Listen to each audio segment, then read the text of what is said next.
Right, I'm bringing in the wonderful Derek Shelmerdine. This is the author of Rock'n'Roll Unravelled. It'll be a great thing to have as a present for somebody who loves music. It goes right through, and if you want it'll be a great reference book actually. And Steve Evans says everything, everything, all he is still slightly buzzing after a weekend of gigs. Now that's Steve Evans. Derek is, he's a connoisseur of music, right? But he's got these. He's to me. Have you heard of this? You heard of these? No, haven't a clue. And it's that time. But he does go back, just like a good self. He does go back in time, and he's got a fantastic repertoire, shall I say, of music memories and whatever. So that's Steve Evans. And he's there. I don't know whether you might. Oh yeah, went to see the Real People on Friday, and Ian Prowse. I know Ian on Saturday. Do you know Ian Prowse, Derek? No, I don't actually know. No, he's great. He really is. I know him, and he is a great singer. I think it's Ian Prowse in Amsterdam. I think that's what they're called anyway. Yeah. Anyway, Derek, Christmas. What's going to go on now? To you, mate. Yeah. So, what do you think of what you think of the Christmas songs that came out at the time? Can I ask you your favourite one? And I'll tell you two of my favourites. They're like that. They're like that. They are, together. I can't separate them for my favourite. And I'm not talking about Christmas carols, by the way. I'm talking about, pop. I think Fairy Tale in New York, the Pogues, is one of my all-time favourites. And I think it's quite sad that the BBC feel that they've got to change the lyrics this year. Why? To placate the woke part of it. Life is what it is. And, it's not as though the lyrics themselves are, wildly offensive. They're just the way people talked at that time. Yeah. It's a sign of the times, really. But it was a great idea to start with the Beatles, with Paul McCartney and his Christmas song, because the Beatles actually, and it'd be worth looking at them to sort of kick the show off, and what they were up to across the 1960s. Because once you start looking at the Beatles and Christmas, it really tells you what the music scene was all about. But you were going to tell us your favourite two songs, Frank, before I went off on a tangent. No, I think that's great, because I'm glad that you like the introduction. Oh, I'm really glad that Kelly Marie McGillespie. She's a lovely girl, Kelly. We've all been through hard times, and she, a couple of years now, she's up there, she's fighting, she's great. She says, "Hiya, everyone. Hiya, Kelly. You're a lovely person. I love you, and you're a big red." Isn't that lovely? She's just on there, lovely. Yeah. So anyway, I tell you my two, and I'd love the people as well. The viewers and the listeners to have a go at their favourites. Just one. Exactly. Right. Mine is Merry Xmas, War is Over, John Lennon. Yeah, brilliant. And Wizards. Oh, absolutely. I wish it could be Christmas every day. We'll talk about that a little later. It's got a great backstory. Oh, brilliant. No, recorded in the middle of the summer. I think, the likes of Roy Wood, he was phenomenal, that man. Phenomenal. Absolutely. Can I ask you something about Roy Wood? Yep. Okay. I used to love. It's funny, it always ends in the O's or whatever. ELO, Rainbow, and Status Quo. I love them. I love them. Now, did he kick off I'm talking about Roy Wood. Yeah. Did he kick off ELO? Oh yes. Yeah. What happened was that the move was formed from 3 or 4 major Midlands Brummie bands. The move came together from them, and they were very successful. Flowers in the Rain and all that. And then towards the back end of the 60s, he wanted to pick up where the Beatles left off with Sgt. Pepper. So that's why he formed ELO. But his problem was the move wouldn't go away. So they ran side by side for a couple of years. And it was about 2 years after he actually formed ELO that they had their first gig. And he left after their first album. And he formed Wizard, of course, Christmas fame. Wow, so interesting guy. So I made up you said that because someone asked me years ago, and I was talking about Roy Wood, and I said, I'm funny enough, we were talking about ELO as well, and I said Roy Wood kicked that off, and they 2 people, you know, they were adamant that they didn't. I said, I'm sure. No. But you know the way some people try to, like, they were convincing.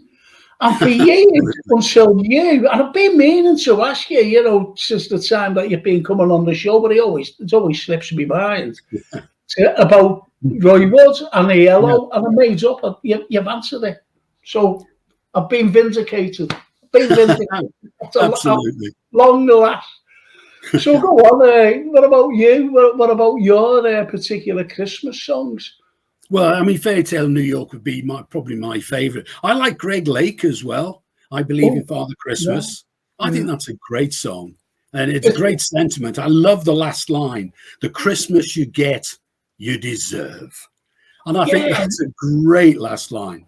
It is, because I think it's telling us people, that line is how you make Christmas yourself. Absolutely. Now, as I said about that Kelly Marie Gillespie, you know, as I said, she went through a bad time, and but you know, she has strength. That girl, she has strength, and she's come out. She was a wonderful person before, you know. She had these like little problems, and you know, she's come out a stronger person.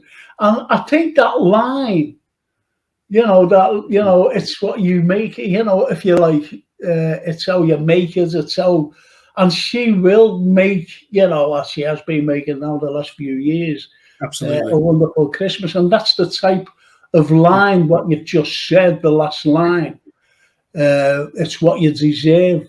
And I think it's a brilliant line. It is a brilliant line. Oh, I think it's great. It's karma. You know, if only karma was universally true and happened all the time, so the bad things happen to bad people and good things happen to good people, wouldn't the world be a great place? Yeah, you know. No, never going to be. Imagine not celebrated, commemorated the death of John Lennon. When you think about what Lennon, he was an activist, wasn't he, in his music and in his appearance. Yeah. You know, he was an activist, and, you know, to take a life away of a great activist like him, and a great songwriter, and a great voice, and a great everything, that's one of the crimes of the century. Oh, absolutely. You know, the 20th century. It was so sad, you know. I was down south at the time, and I got woken up the early hours. Never forget the time. It was 7:10 in the morning, and I was woken up, and I was told that John Lennon was dead. And do you know what my first words were? I didn't know it. You know, obviously, I was just told. And my first words were, I bet you he went out with a bang. Little did I know. Yeah, exactly. Crazy, isn't it? Little did I know. Yeah, he was coming back from a recording session. They were recording one of Yoko's songs. And apparently the guy that killed him was reading Catcher in the Rye, while he was waiting for Lennon. And he's actually reported as saying that, if he didn't get Lennon, Bowie was next on his list. So, Bowie. I mean, the guy seems very strange. Yeah. And that's another shame, Bowie dying, and what a great fella he was, what a great artist. And, oh, absolutely. Let's cheer us up with some Christmas songs. Please. Well, it's my fault, I went on about John and, his untimely death. Well, I mean, his song is a nice sort of segue into where we are, really, because, I mean, McCartney's song is a nice, jolly little Christmas song, but it's that's exactly what it is. He wrote it around the time he was recording McCartney too. But Lennon's is much, much deeper than that. I mean, it goes back to, it's an interesting story, really. It goes back to the December of '69, when John and Yoko launched their poster campaign, which was that slogan, Happy Christmas, war is over, if you want it, love, John and Yoko. And he released that poster campaign, this is '69, in 12 cities across the world, simultaneously that same day, if that's not tautology, which it is. And in '71, it was actually released in America. It's co-produced by Phil Spector as well. And interestingly enough, it didn't make the charts in America. And certainly before 2003, which is the Billboard hit book I tend to use, it's never been a hit in America. It probably has been since 2003. But up to then, it never had a top 40 with it. And a publishing dispute in '71 meant it wasn't released in the UK until '72, and it was only a number 5 then. I mean, it was a hit spasmodically after that. But about 5 years ago, if you look at the sort of top 100, well, in 2018, 35 of the songs on the top 100 were Christmas songs. And I make a distinction between a Christmas number 1 and a number 1 at Christmas. Like the Beatles were famously at number 1 with I Want to Hold Your Hand, but that's not a Christmas song. That's just a song that was number 1 at Christmas. And when we talk about the sort of charts a little bit later, it's very surprising how few Christmas songs have made the top of the charts. And the first chart was in 1952. But if you look what I was going to ask, I'm sorry there to butt in. I was going to ask you, what was the first number 1 Christmas song hit? Whether it was in the States or whether it was here in the UK.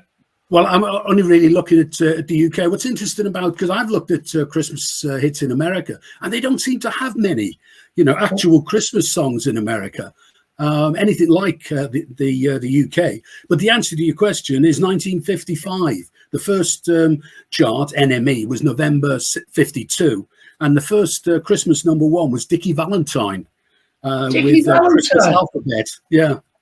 He was the sort of guy your dad was listening to when you were 55. You were listening to Little Richard and Chuck Berry and the like.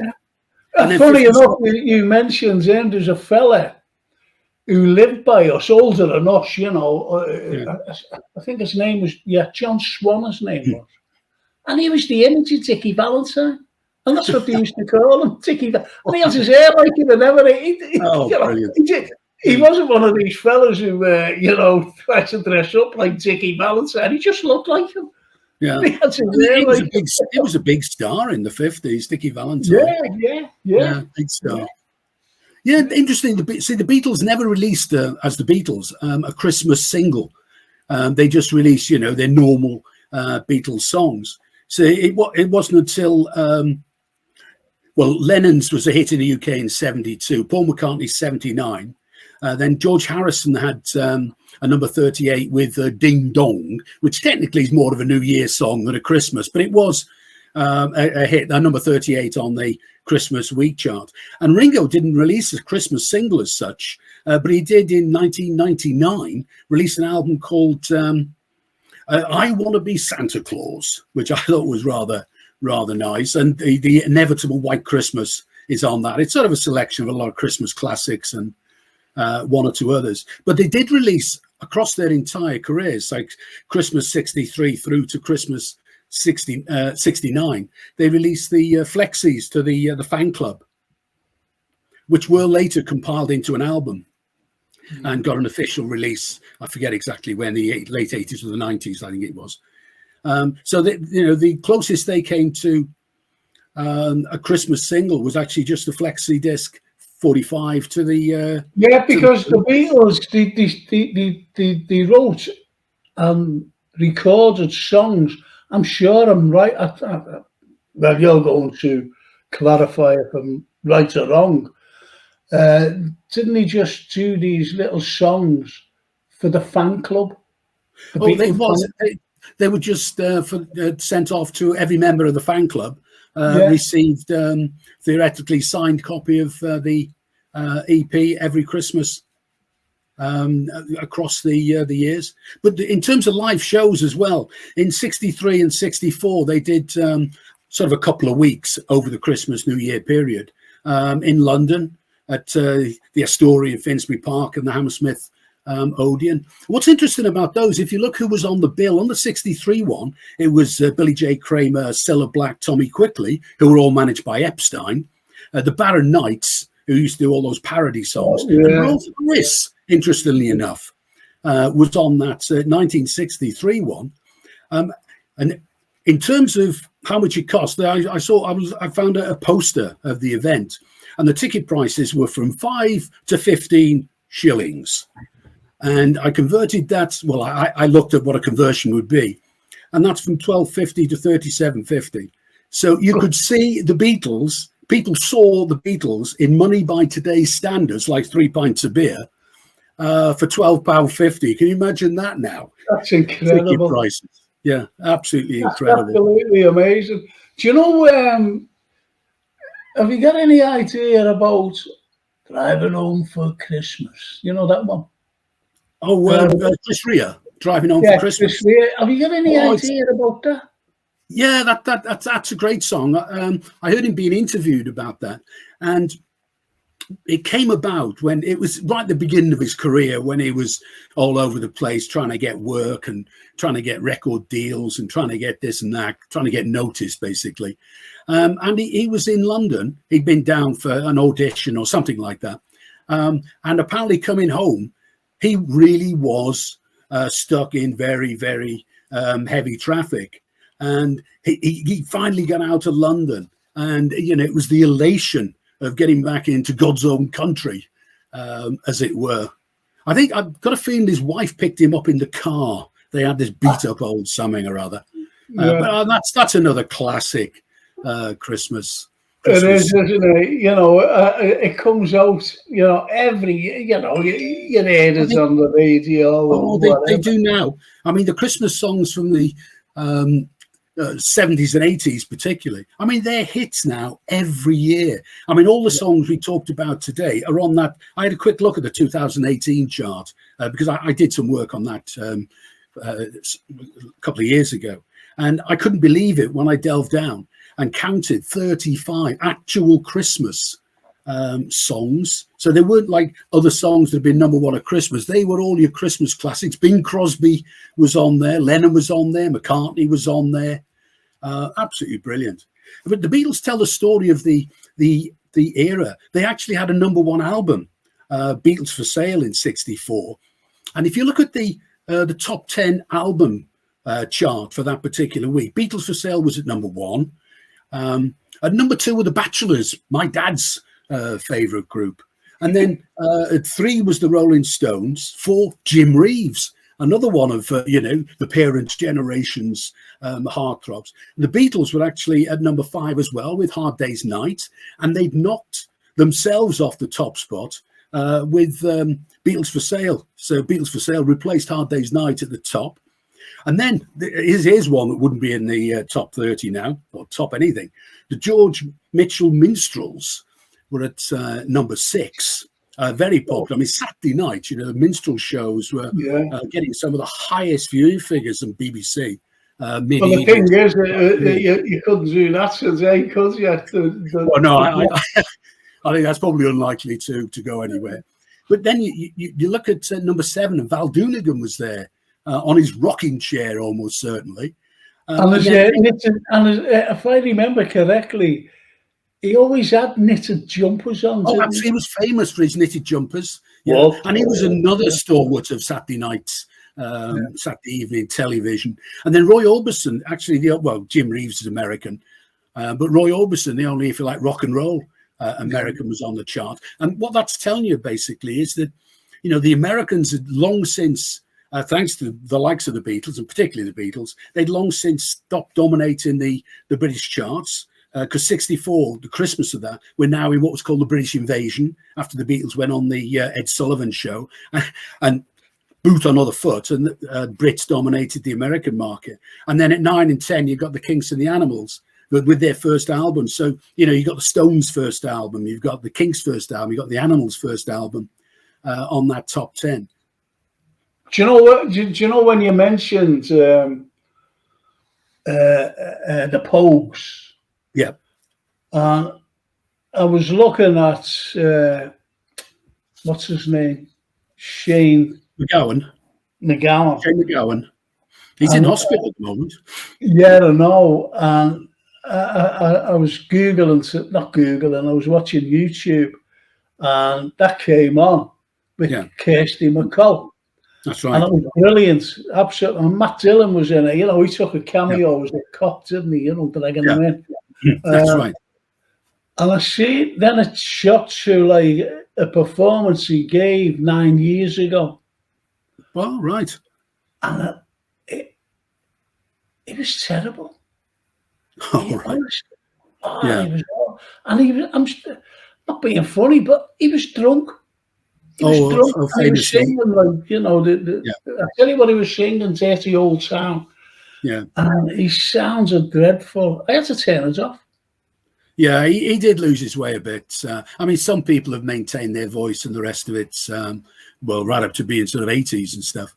But I think Shane certainly had his best days earlier. But on that song, I mean, that's an interesting one. That only ever made number 2. It was held from number 1 by the Pet Shop Boys, Always on My Mind. And it's a really interesting one, that. Because, I think that's a brilliant song. Always on My Mind. Oh, absolutely. Yeah, I thought that was brilliant.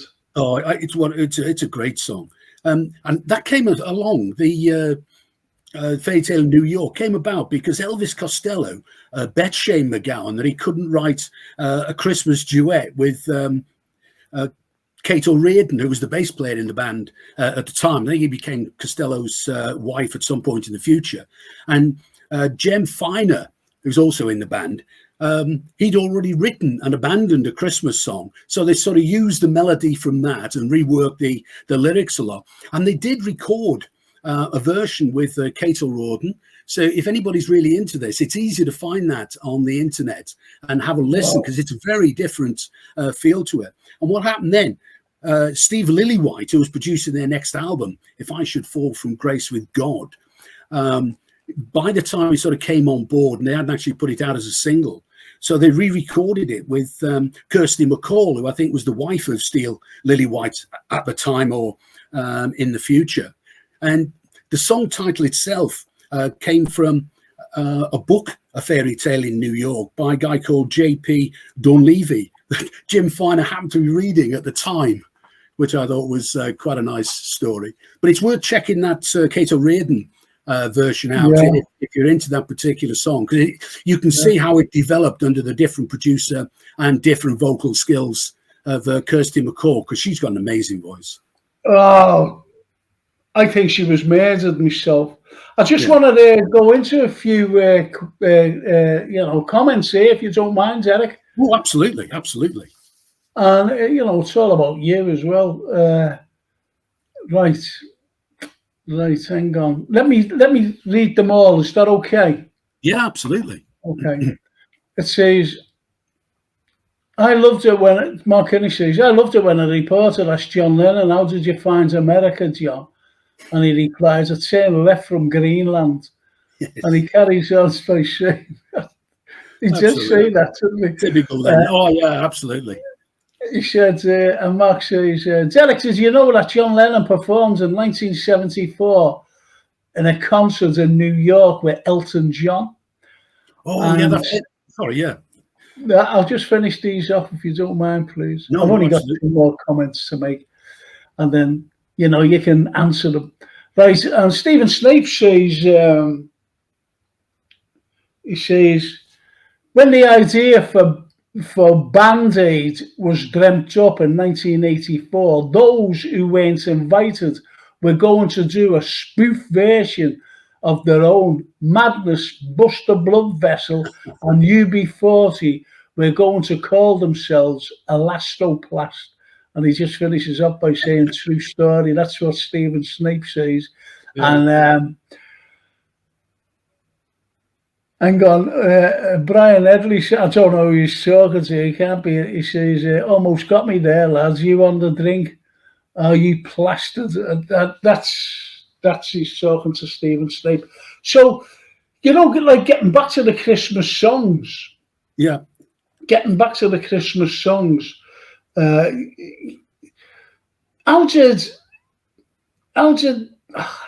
I put this? How did McCartney come about? If you know anything about simply having a wonderful Christmas time.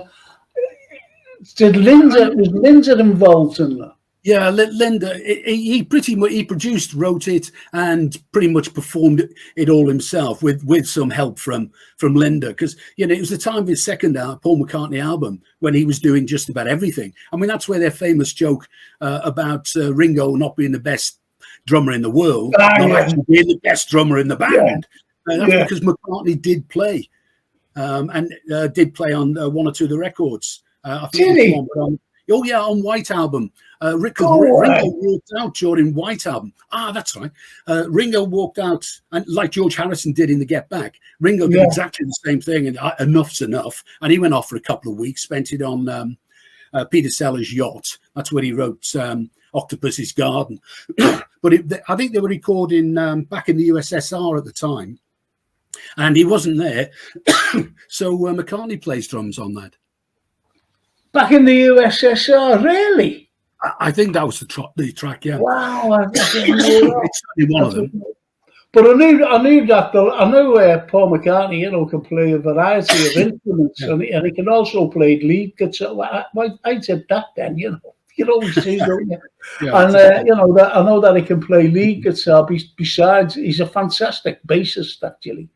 He is very good. Bassist. And a piano, everything. So could Lennon, piano, mouth organ, you name it, they could all play these instruments.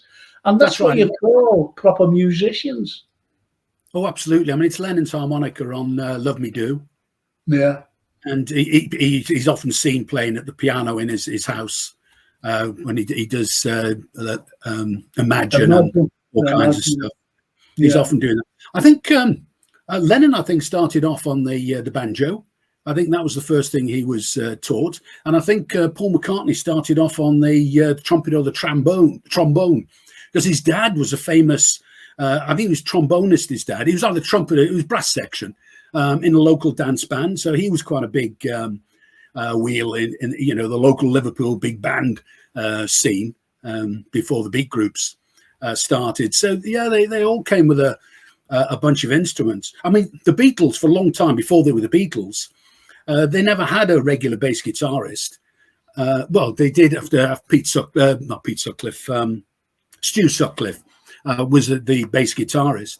But McCartney then played guitar. Lennon played guitar, and George Harrison played guitar. And I don't know if it's true, but I did read this story that when what happened was Pete Sutcliffe, after their first Hamburg trip, he stayed in Germany because he'd met the photographer Kirscher. I can't remember a Christian name. And they needed a bass player for the 4 to 5 gigs they had.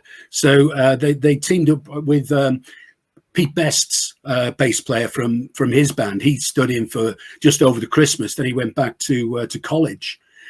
Apparently, John suggested to George that he should switch to bass, and George was having none of it. So Paul switched to bass. Now, I'm not 100% sure that's not an apocryphal story, but it wouldn't surprise me. Do you reckon, I'm sorry there, but do you reckon that, Stuart Sutcliffe, Do you reckon that he could have, or he would have become the fifth Beatle instead of just if he would have lived? From all I've read about it, I got the impression his heart wasn't really in it. I mean, he was an old college friend of John Lennon's, which is how he came into the band. He had a painting accepted and bought by was it the Walker? There was not Walker. There was another big art exhibition, and he sold his painting. It's an abstract expressionism called Summer something, and he sold it for about 50 quid. And he bought a bass guitar with it, joined what was Johnny and the Moondogs, I think. At that particular time. But most of the stuff you read about it, his heart was never really in the music. Apparently he never really cracked playing the bass guitar. He'd often stand with his back to the audience because he was very uncomfortable, and I don't think the volume was turned very high.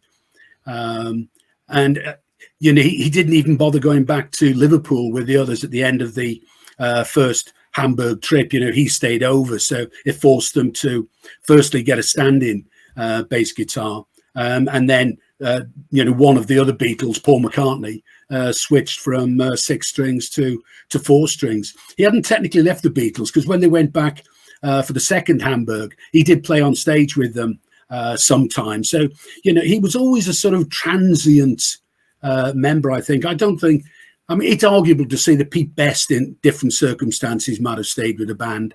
But I don't think it's easy to see any circumstances where Stu Sutcliffe would have been happy to have made a career in music, and certainly not when the Beatles started to get the international or even the national appreciation that they did. Yeah, it shows you, doesn't it, our events and circumstances. It's like Pete Best himself. Pete Best, you know, should have been a Beatle. Well, he was a Beatle. Oh, and he was, yeah. If he would have stayed with the band, you know, the fame he would have had. Yeah. And then the likes of Stuart Sutcliffe. But how many other people, you know, with bands, you could go from the Case, you could go from the Stones, because I know Brian Jones, he formed the group, didn't he? Oh, without a shadow, there's absolutely no shadow of doubt about that. There was a lineup with Jeff Knight before Jagger and Richards came along. No, it was definitely, absolutely, definitely that it was Brian Jones's group, and they all met at Alexis Corner gig in London, and the drummer was Charlie Watts. And Brian Jones was playing lead guitar, and Mick and Keith came along, and that's when they met them, and then obviously, you know, they all sort of got together. Well, I'm going to ask Jason to give a little rendition of a song. That's a brilliant song. That's a proper carol song, isn't it? Oh, absolutely. That's an interesting story behind that as well. I mean, that was Greg Lake, obviously, I believe, in Father Christmas. And it was written by Greg Lake and a guy called Pete Sinfield. And they'd met because they were both together in a band called King Crimson. Greg Lake was in a band called The Gods, and then Emerson, Lake and Palmer. Just worth just mentioning The Gods, because that's one of the bands that, like you were saying earlier, you know, a lot of people never heard of, never made any critical success. But when you look who formed them, I mean, Ken Hensley went on to form Uriah Heep. Mick Taylor replaced Brian Jones in the Stones, and John Glasscock, who went on to Jethro Tull. So amazing band. But that song itself is one of the rock and roll songs. It's based in the classics, and it's from Prokofiev's Lieutenant Kia suite. And that was written for a 1933 Russian movie of the same name. And I love this. When it was released in America the following year, 34, the Americans, Hollywood, decided to change the name from Lieutenant Kia to The Tsar Wants to Sleep. And I thought that was a great title for a film. And it's actually a protest song. Greg Lake wrote that as a protest against commercialism. So that's probably the origin behind that last line. Yeah, if you believe in Father Christmas, because Father Christmas is not commercialism. Yeah. If you know what I mean. And as you said about the last line, and it's how you make Christmas. It's how you make Christmas itself. Yeah. It's a strange. How can I say this without sounding stupid? It's a very strange holiday. I'd just say holiday. It's a very strange. I don't know how to put it. I don't like saying holiday or anything, but festival. Let's say a religious festival, because everybody is nice to everybody. Yeah, everybody's nice to everybody. I know. If a fellow, I'm just saying this for the example. If a fellow wouldn't give you the push off the side, he'd just walk past you. That same fella on a Christmas Eve or a Christmas Day would say, "Hello, how are you? Merry Christmas." So that's what I'm trying to explain. Yeah. And as Roy Wood said, I wish it could be Christmas every day. Absolutely. And as the last line of that one, Greg Lake there saying, it's how you make Christmas. Yeah, it's always a biblical reference as well. You reap what you sow. Yeah. It's it's interesting. These are to you, actually. Brian Edley says, Derek, I don't know if you know if this is true, but I heard a story years ago about the main line in a band in the Band-Aid song, which Bono sang. But I think Geldof wasn't sure if he was going to choose him for it. I can't mind. Hang on. I can't mind who the other singer was. But I heard there was a touch of anger over it. Is it true? Is this true? I think it could have been Paul Young about the song. Yeah, it could well be. I think there was quite a bit of conflict about, well, not so much conflict, but petty jealousies and stuff in terms of who actually got to sing some of these lines solo. Because I can't remember the numbers, but there must be 20 or 30 of them actually recording it. And a very small number of those people actually got solo lines to sing. So that may well be the case. But I mean, that interestingly enough, that song's been a hit 3 times, a Christmas #1, 3 times. In 84, the original one, Band-Aid 2 in 89, and Band-Aid 20 in 2004. So just on that, the Christmas chart, I said about the difference between Christmas hit and hit #1 at Christmas. If you actually look at the chart, and you asked me about the first one, Dickie Valentine, and there were only 2 in the 50s. And then it really all started with Slade in 1973. And then you had Mud, Johnny Mathis, Boney M in the 70s. Then in the 80s, kicked off in 84 with Band-Aid. Then Shakin' Stevens, Cliff Richard and Band-Aid 2 were also in the 80s. And if you like, the last Christmas song for a very long time was actually that Band-Aid one in 2004. Because you got the whole X Factor thing that ran for far, far too long. And I'm pretty sure that only one of those was actually a Christmas song. So if you actually look at the history of Christmas songs that made #1, you've actually only got 12 songs up to 2004. And I think really only one after. I mean, I don't count Lad Baby. They've had the #1 for the last 4 years. I mean, if you look at the video, they say, we want to make a Christmas hit. Let's make a Christmas hit with We Built This City, which is actually just, I wouldn't say it's a rip-off. It's just a novelty song reworking of Jefferson Starships. We built the city on rock and roll.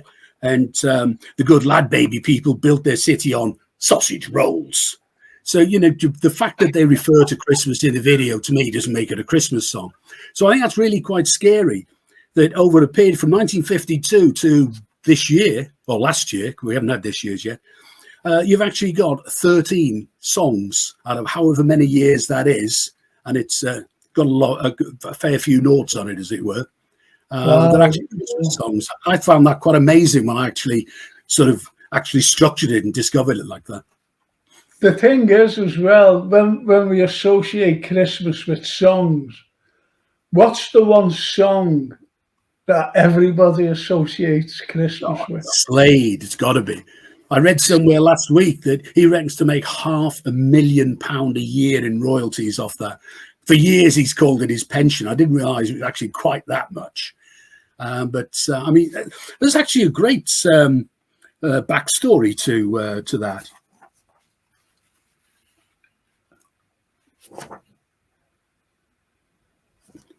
Oh,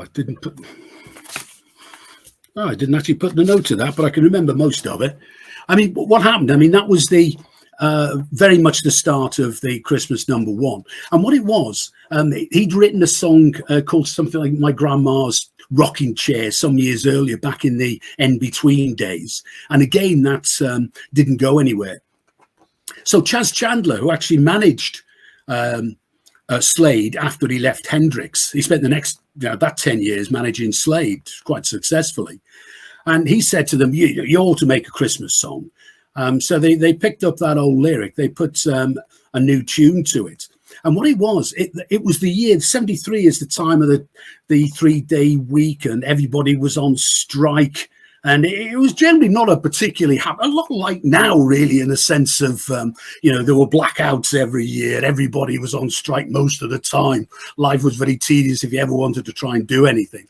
And Noddy felt that the great British public needed cheering up. Yeah. And so that's exactly, and if you think about the lyric in it, that's exactly what it is. No, I never read it. He was being interviewed.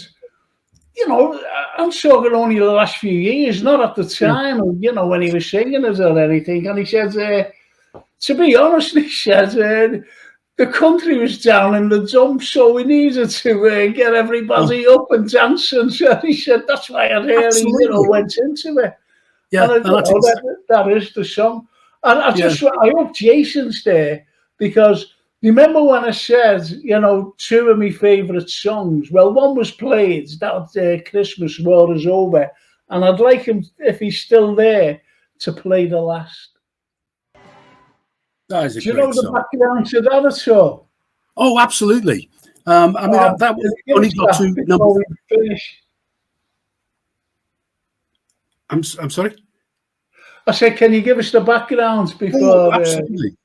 Yeah, it only got to number 4. It was held off the top spot by Slade that particular year. Partly the reason was that they were moving record labels from EMI to Warner's. So that song actually came out on Harvest, part of EMI, and Warner's itself. So it probably split the sales.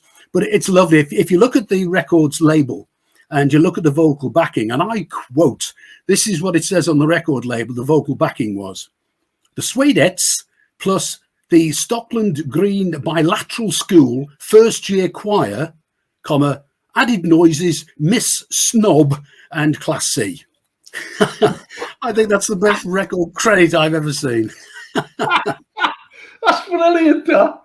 That's absolutely brilliant. Do you know what? Charlie Cairns, he really has a go at me. He says, don't sing tonight, Frank, and spoil it. But the song itself was actually recorded in the August of that year. And what they did to get in the mood, they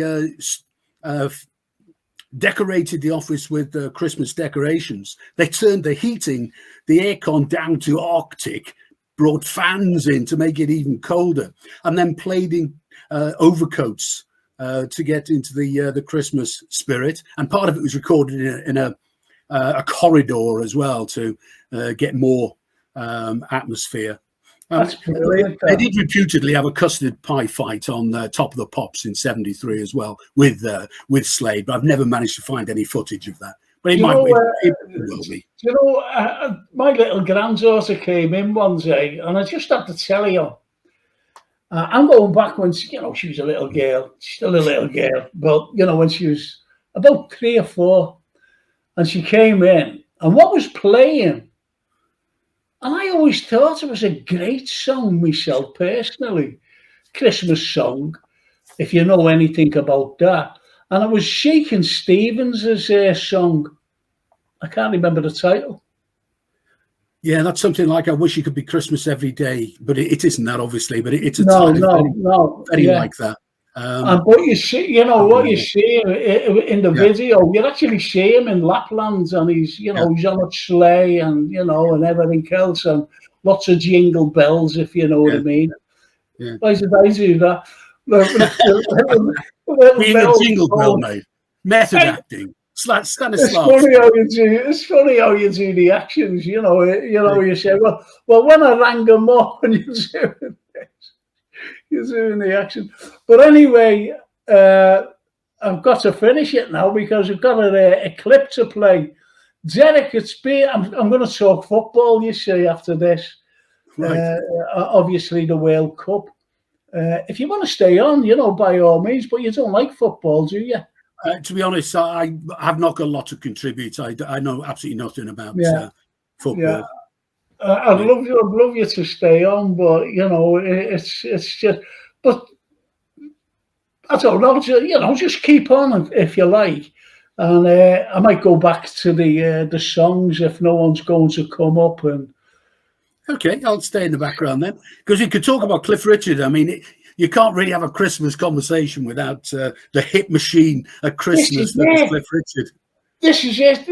Mistletoe and wine. Mistletoe and wine. I mean, that's got a great backstory as well. That started out as a. Well, all right. I'll tell you what I'll do here. Stay on after the clip, which you like actually, because it's what we're talking about. It's that related, to the songs, pop music, and Liverpool especially. Is that okay with you? Yeah, absolutely. Okay, stay on. Cheers. You can't have Christmas without Cliff, can you? Oh, absolutely not. I mean, that guy has had hits in the 50s, 60s, 70s, 80s, 90s, 2000, 2010s. And this year he released a Christmas album for the first time in a while, I think. I mean, the guy's an institution. I don't think anybody has got that track record to have a hit in every one of those decades since you can't have a hit in the UK. You can't have a hit before the 50s because the first chart was 52, unlike America where the charts go back into the 30s, one sort or another. What's the first hit, Derek? Move It. And that was when that was when the Shadows were still called the Drifters. His first couple of hits. Our builders, Cliff Richard and the Drifters. And then what happened, because they were starting to get a little bit of fame, they were getting a bit confused with the American Drifters band, very big vocal group. So they changed the name to the Shadows. Lots of stories as to how the Shadows name came about. But yeah, I mean, it's interesting with Billy Fury and with Cliff Richard. When the British artists really started to dominate the American charts from 64 to about 65, 6, Cliff and Billy Fury never managed to capitalize on that. What's even stranger, if you look at when I Want to Hold Your Hand, which was the first Beatles song first Beatles single on Capitol Records, and that was the first one to become a hit, let alone a big hit. Because he'd had 4 to 5 singles with some small labels, VJ, Swan and the like, Tolly. But in that chart, it took about 3 weeks to get to number 1. And it entered at about 95 or something. And it was number 1 3 weeks later. And it was number 1 for the next 11 weeks. I Want to Hold Your Hand. But the only other British artist on that in that Billboard Hot 100 list is actually Cliff Richard with his cover of All in the Game. Wow. And interesting enough, the other sort of almost British, if you count an Australian as almost British, was Frankie. Ifield. Frankie Ifield. Yeah. And there's another connection with him and the Beatles was that when they hit with Love Me Do, George Martin went over to America to Capitol Records to get the sister company over there, Capitol, to pick up the Beatles. And they didn't think the Beatles had much to offer. So they didn't pick them up. So the Beatles did a deal with a small Indiana-based label called VJ. And apparently the deal was the VJ signed Frank Ifield and the Beatles. They wanted Frank Ifield, but they were told they could have Frank Ifield if they took the Beatles in a 2-for-1. They never actually had any hits before in '63. It wasn't until Capitol had that hit in '64, and then all of the previous releases on Swan and the like, because Twist and Shout, I think, was on the Swan label.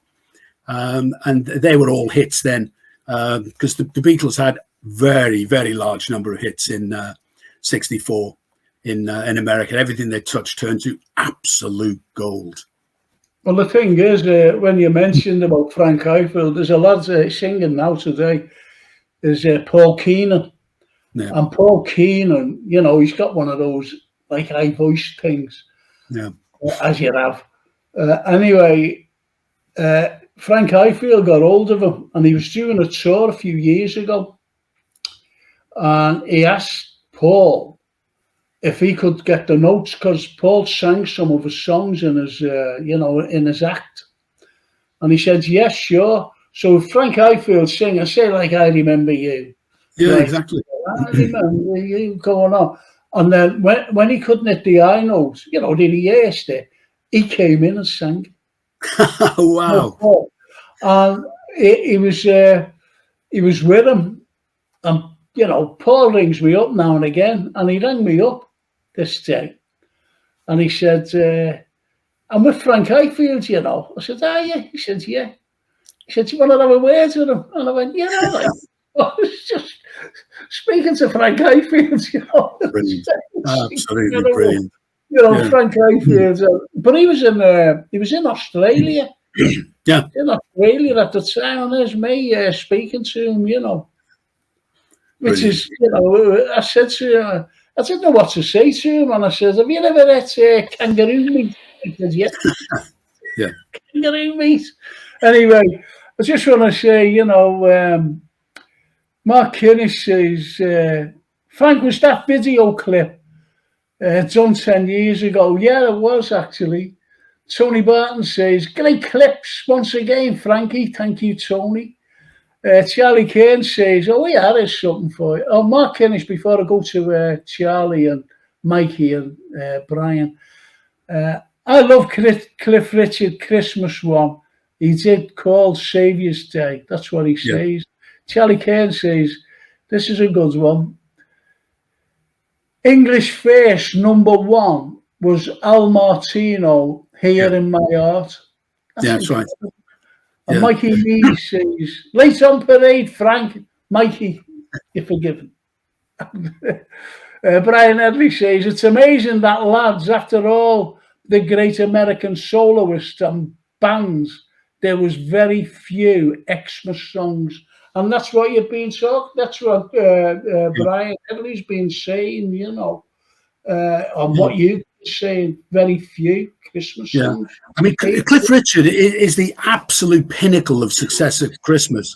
We'll just say what the background to Mistletoe and Wine is, because Cliff's hit was in '88, but it started out in '75. It was written for a musical called Scraps, which is based on Hans Christian Andersen's The Little Match Girl. And it first performed in Richmond, the Orange Tree, a fringe theatre. And the song itself is written to sound like a carol sung ironically. And in the play itself, it's sort of sung as the little girl slung out into the snow by the wicked middle classes. It was very much, the play was all about the haves and have-nots. But that Christmas, that play itself actually starred Roger Daltrey from The Who, Twiggy, the famous model lady, and Jimmy Jewell. I don't know if anybody out there remembers Jimmy Jewell. A great comedian, absolutely great comedian. But Hilda Baker. Yeah. Oh, absolutely, absolutely. Oh, Hilda Baker. What a character. But yeah, Cliff has had 2 Christmas #1s. That was the first, Mistletoe and Wine. Then in '90, as you just said, Saviour's Day. But you can't get any closer to 3 than Cliff with his 1999 Millennium Prayer, because it was actually at #2 on the Christmas week chart, but it had been #1 for 3 weeks before the Christmas week it dropped down from number 1 to number 2 in Christmas week. So by rights, he really should have had 3 Christmas number 1s. And then number 2s at Christmas, as opposed to Christmas songs. He had one in 60, 62, 65 and 81 with Daddy's Home, which is an old doo-wop song, doo-wop cover. I mean, you know, when you think the guy's had a hit in every decade, I mean, unbelievable. Really is. It's I tell you, you know, there are some bad ones as well. But you know, let me just finish on this. You know, you have the likes of what's his name? And he sang Grandad. Oh, shocking! Clive Dunn. Blimey, you know. And Mr. Wilson. Dad's Army. But I'll tell you what, a couple of songs that I did like. I'll name these 2, right? One was. I'm trying to think of the title. I'm trying to think of the artist. Give us a clue. Last Christmas by George Michael, right? Yeah. And the other one was It's Gone From Me. It's Gone From Me. And I God blimey, it came back and it went away again. And I go mad at things like that. I should have just named them, you know what I mean? But the George Michael one, I thought was absolutely brilliant. I really did. Oh, Brenda Lee. Oh, Brenda, Rock Around the Christmas Tree. Yeah, that's the one. That's the one. Yeah. So, you know, you get these wonderful Christmas. When I was young, you know, like about in my very early teens, there used to be a fair that came by us, and we used to go up, and it was always at Christmas. You know, it was all opened up on Boxing Day, yeah. And when we went up, or Christmas Eve or something like that, and when we went up to the fair, the smell of diesel. You know, and the waltzes, you know, these things. Absolutely. And every song was a Christmas song. Oh, brilliant. Every song. And the likes of Brenda Lee was, you know, with these, you know, with the Christmas songs. And that's what stands out for me, Brenda Lee's Christmas song. Oh, it's a great song. Yeah. Have you enjoyed yourself? I have, yeah, I always do, Frank. You're only saying that. And I love Christmas. I'm one of these people who loves Christmas. So talking about Christmas and Christmas music, you know, it's just so much fun. And it always brings back memories. I think that George Michael offhand was only made number 2. I think it was held off first time around. I'm not sure it's ever been. It must have been number 1 since. Well, have you got any background to that by any chance? No, not offhand. But I think it might have been Queen, Bohemian Rhapsody, that held that off the number 1 spot, because that was number 1 for about 9 weeks. I might be wrong there, but I know George Michael only made it to number 2 with that. So many were held back. I believe in Father Christmas only got to number 2 as well. I said earlier that was held back. Wizards only got to number 4. But so many of these classic songs didn't actually quite make it to the top. But they're hits now every year. Whoever wrote these classic Christmas songs has got a nice little pension earner going on. Well, and the likes of, I think whoever wrote it must go to an estate today. I'll tell you tell you what song it is.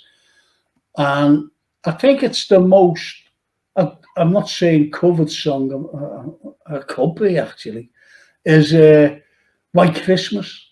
Oh, absolutely. Oh, it's apparently the biggest selling song. It's reputed to have sold about 50 million copies. Absolutely awesome. The first ever Christmas record was actually Jingle Bells in about 1890 something. The very original one dates back to, I've got a note of the year because I can never remember all these years. The actual song itself started live in 1857 as the One Horse Open Sleigh, written by a guy called James Pierpont. And as a historian, Frank, you'll like this. James Pierpont fought in the American Civil War, and he wrote minstrel songs at the time. And Pierpont fought on the south, as you'd imagine, and his dad, who was abolitionist minister, fought for the north. So civil wars, brother against brother. Civil war here, you had father against son. I mean, they don't bear thinking about. That's incredible. Absolutely incredible. But that Jingle Bells. Yeah, it was recorded by a guy called. It was originally the original version was lost. That was recorded in 30th of October 1889 by a guy called Will Lyle. He might be a distant relative, mate. And that was recorded on an Edison cylinder, but that didn't survive. But it was recorded in 1898 and released as by the Edison Male Quartet. And that recording survives. And again, wonderful Mr. Internet, you can find and listen to that. Just one thing I would like to say, Pinky and Perky recorded a version in '61. And one of my childhood memories is we always used to come to Liverpool to do the Christmas shopping in the sort of 20-something of December. Yeah. And, going to Blacklears and Owen Owens with a moving staircase was awesome. But I remember one Christmas, Pinky and Perky were performing, and I remember seeing Pinky and Perky, and it would have been either Blacklears or Owen Owens. Absolutely incredible. They used to appear in CJUs. Wow. Because I remember I was sitting in my grandmother's, and this little girl came in with a mum, and she came in, and I said, "Where have you been?" Because she was all dressed up, in the winter gear, and it was I think it was a couple of days before Christmas Eve, and she went, "I've been to Grotto to see Pinky and Twinkie." And I saw someone mentions Pinky and Perky. I remember that little girl saying Pinky and Twinkie. Happy days. I've got it. So listen, Derek, what are you doing for Christmas? Have you got any plans? Only to spend it at home. I've always had Christmas Day at home. I used to go back to my parents while they were around for Christmas every year, and that was always good fun. I've always loved Christmas. Charlie Kern says, "Calm down, Frank. And what about my question? What was the first number one hit? What was England's first number one hit? The country's number one hit."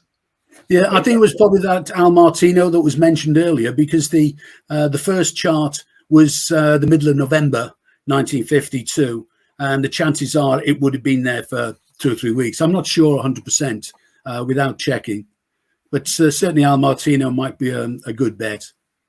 Oh yeah, this is the question. I only paraphrased it.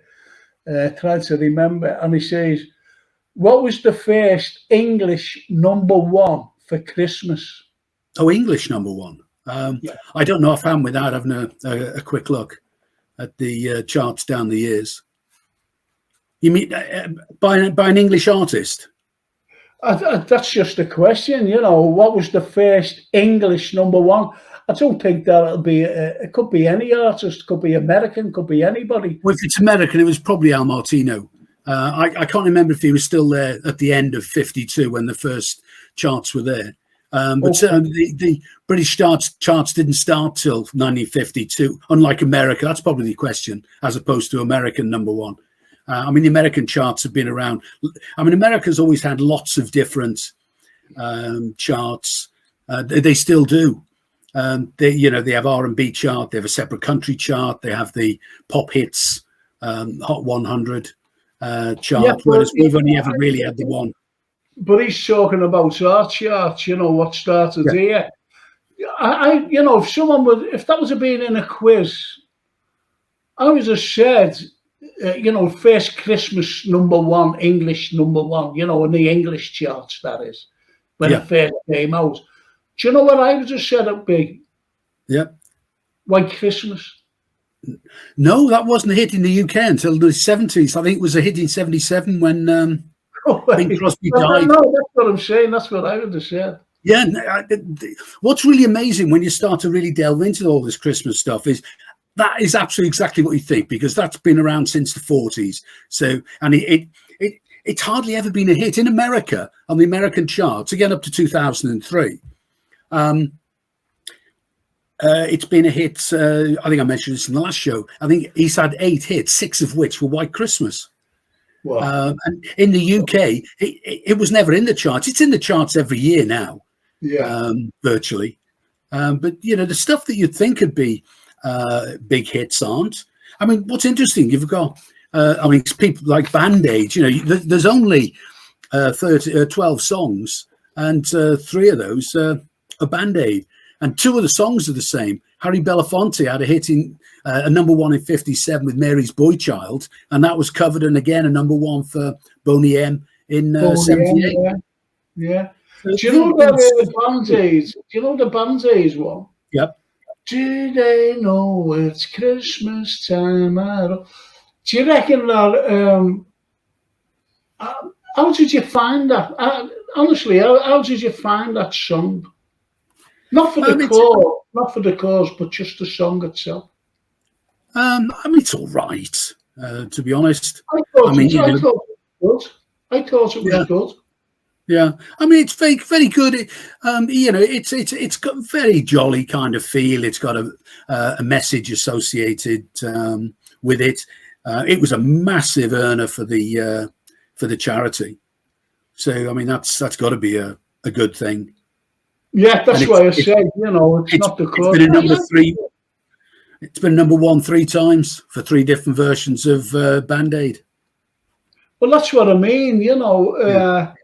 And I don't think people just buy it for the sake of, well, that money's going to, you know, whatever. I think they buy it because they like it. Oh, it's a good song, yeah. I thought it was all right. And it was good to see, you know, the first time it ever came out, you know, with the video, to see all the stars there. But I didn't know that the likes of Madness, you know, that Suggs fella. Yeah. I thought they were awful then, to be honest. You know, weren't invited along. Yeah. I didn't know. And there was loads not invited. Oh, but there absolutely. were some great people.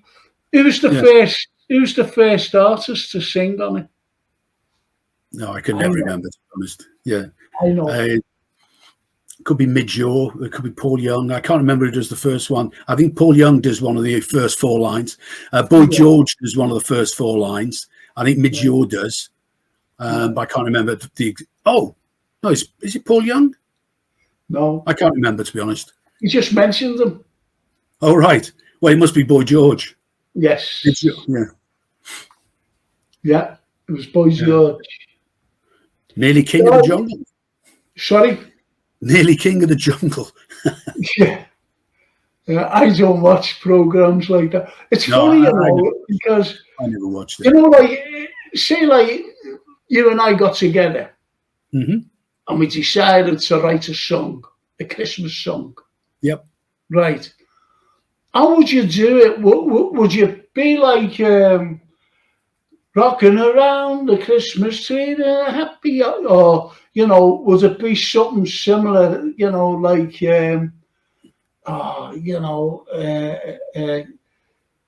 like Paul McCartney's Simply Having, you know, a Wonderful Christmas Time. Would it be something like, or Driving Home for Christmas?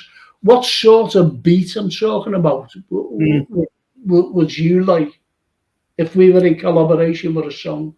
I have a very cynical side to my nature, so part of me thinks it might be I Believe in Father Christmas. But the other side is immediate thought is, you know, I also really love Christmas. So I think the more I thought about it, the more I'd probably go down the upbeat feel to it. Like the Wizards one, Yeah, absolutely. I was in the Sleighs one, you know, because what you want, you know, the likes of that Christmas, you know, I'm driving home for Christmas. You know, it's brilliant. Don't get me wrong, but it's like you're wanting them to get there, aren't you? Whereas you have the likes of Roy Wood, you know, he's belting out all this thing. I wish it could be Christmas, you know, and then Slade, you know, making people happy, you know, getting them up and, you know, let's dance. This is Christmas. It's great, you know. So that's what I'd do a lot. You know, if I was in collaboration with someone, that's exactly what that road. Yeah. It's worth just mentioning how different life was, or Christmas songs were. Well, the attitude to Christmas songs in the 60s was, I mean, in the 60s, it was unbelievably uncool for a rock and roll band to have a Christmas single. I mean, there are no Christmas songs #1 in the 60s. And again, you know, the Beatles, you can tell just about any story you like in rock and roll, and you can use the Beatles as an example. And if you look at this, they never had any Christmas songs as such. I mean, they had Love Me Do was still in the charts in 62. In 63, which was when the Beatles shot to fame, 1963 was what 56 was to Elvis. I mean, they had #1 and 2 with I Want to Hold Your Hand at 1, She Loves You at #2. And there were 3 Lennon-McCartney songs as well in the charts. 13 with the Stones, I Want to Be Your Man. Billy J. Kramer, I'll Keep You Satisfied at 16. And the foremost, Hello Little Girl at 44. So, you know, I mean, they really were a big deal. But what's really interesting, excuse me, is they had #1 in 64, #1 in 65.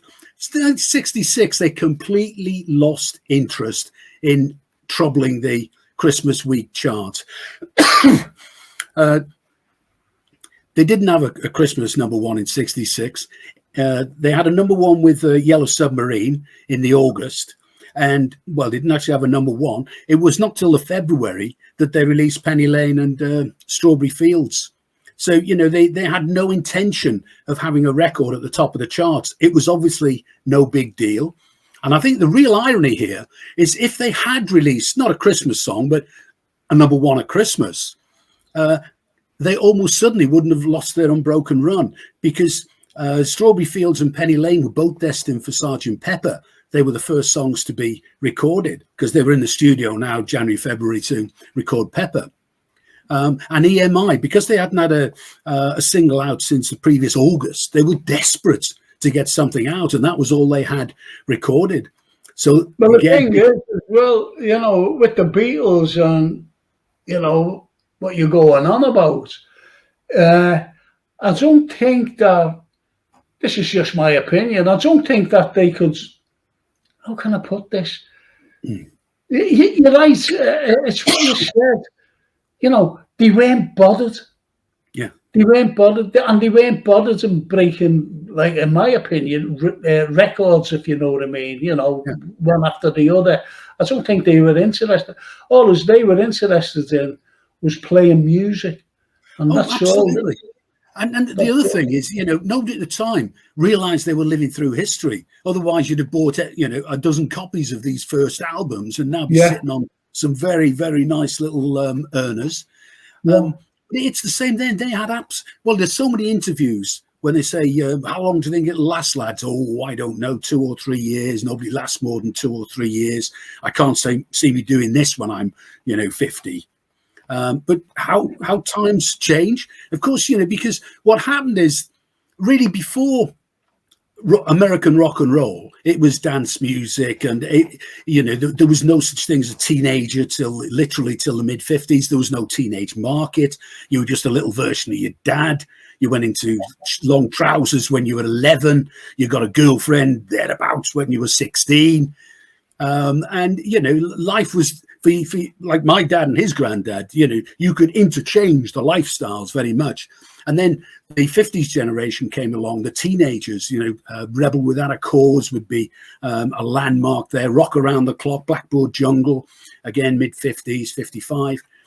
And then rock and roll developed, and it developed then into rock, it developed into punk, it developed into psych, it developed into metal. The same music developed. And if you think, you know, the guys that were rocking it up in 57 to rock and roll, and then 67 Summer of Love, by the time you get to 77, the people who were rocking along to the 57 stuff are having kids. So now you've got a generation for the first time generations, listening to their dad's music, and picking up on that, because the music they're listening to from 77 and then on into the 80s all has its roots back in the 70s and the 60s, which has its roots in the 50s and the 40s and the 30s. Well, do you reckon that's why the Beatles are still so popular today? Absolutely. I mean, I wouldn't say exactly right place, right time. It's a lot more complicated than that. And they were a lot more successful than their contemporaries at the time, a lot of which were more highly rated than the Beatles were in the late 50s and the early 60s. But for all kinds of reasons, the Beatles have just become the legend. They are really in a league of their own. But what it is, you've now got generations tied together, as it were. Your brief video earlier, mate, with those young Italian people being heavily photographed with Billy Fury. Fury of all people. He didn't even manage. He didn't have an international reputation because he wasn't part of the beat group era. That really, the groups. He had a very successful career, sadly cut short by illness. Yeah, he was only 42, wasn't he? Same age as Elvis. I've just got to put this thing on. I forgot all about it. Just seen it. Excuse me. It's it's just to see if you ever go up to the Oldie Club, and it's raising money for charities through music, live bands and singers every Tuesday at 8 p.m. And that's up at the Old Road. And it says it's absolutely brilliant. Yeah. The club itself, dead reasonable prices. So if you're, just want a night out before Christmas, there you have it. The Rockin' at the Oldie up there. Tomorrow night, every Tuesday. So I hope you can have a nice Christmas, people, at the old oldie roadie. There's nothing like live music. No. Whatever it is. I mean, I just love it. It's really good. What is it? I'll have to finish in a moment. Do you know when karaoke came out? What was your first thoughts about karaoke? Well, being somebody who can't sing, it's not something I've ever done a lot. I did manage to get quite a version of Wild Thing going, because it relied more on jumping up and down than it did on vocal gymnastics. But I mean, it's fun. My brother, 4 years younger than me, he's a good singer, and he absolutely loves it. If there's any karaoke in a pub, he's up there, and he's on as much as he can. And he's one of these people who really likes to perform as well. So he doesn't just sing a song. I remember on his stag nights up in the heart of North Wales somewhere, where that zip line is. Where we went on that. That was the reason we were up there. That was quite interesting. Anyway, that evening that we went to a bar. It was in a hotel, and there was a live group on. There was a guy, and I think it was his wife, just the two of them. She was doing most of the singing. The guy was a really, really good guitar player. Makes you realize just how many good musicians there are around, and how sometimes the best people don't necessarily make the most money. But Howard Graham went over to them and said, "Can I sing a song?" And they agreed on it. It was one of the Stones, I can't remember which. And it was in a sort of dance hall type place, so there was a big space they were performing in, then a few chairs around the side, and he used this entire space to slide across the floor and run up and down and jump up and down.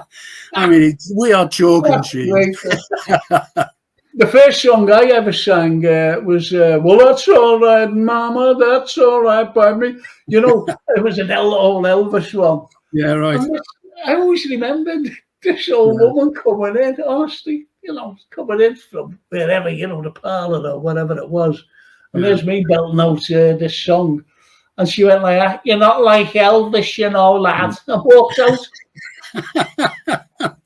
That was the end of me karaoke. That was the end of me karaoke. One particular Christmas, up until I was about 16, we always used to go, our family to my dad's brother's family, which is a 10-minute walk away. Christmas Day and Boxing Day alternate each year. And my mother played the piano. His father played the piano, very different styles. But, you know, we didn't watch the TV. For some reason, we just sang around the piano. And it was very much almost Victorian. And I always remember this one year, my cousin Gerald, who's a couple of years younger than me, he did this very unique, well, it can't be very unique version of Mac the Knife. And it has stuck with me forever. I mean, it was really good. It was really good. You know, some things just stick in your mind. And I would tell you Mac the Knife's one of them. Yeah. This would be, I didn't, mid-60s. And I wonder if anyone was there when I was doing that karaoke. And if anyone ever hears of Elvis singing That's All Right, Mama, they think of me on that album. And honestly, she got, not like Elvis, you know, that, and walks out. But anyway, Derek, I've got a shot at 12 minutes past 10. Poor Jason will be, if you know what I mean. So it's just for me to say thank you so much, Derek, for coming on and staying for 2 hours, which is unique in anyone's vocabulary. Thank you so much for staying. And obviously, I'll see you in a very, you know, in the new year, of course. Yeah, that'd be great, yeah. Oh, no, absolutely brilliant. Really Thank you so much. And people enjoyed it. As I said, Brian Edley says, keep him up, Frank. That's very kind of you. Thank you, sir. Don't be talking about football. Anyway. Yeah. Well, a very Merry Christmas to you and Jason, mate. Oh, thank you so much, and all the best to you. It's been great. It really has. It really has been great. To have you on tonight, and you know, in the past as well, and you know, right in the new year, you know, you'll be on again with us talking about music again and whatever, because there's loads to talk about, memories, you name it, it's songs and, you know, bands and individual singers, solo singers, I should have said. So much to talk about.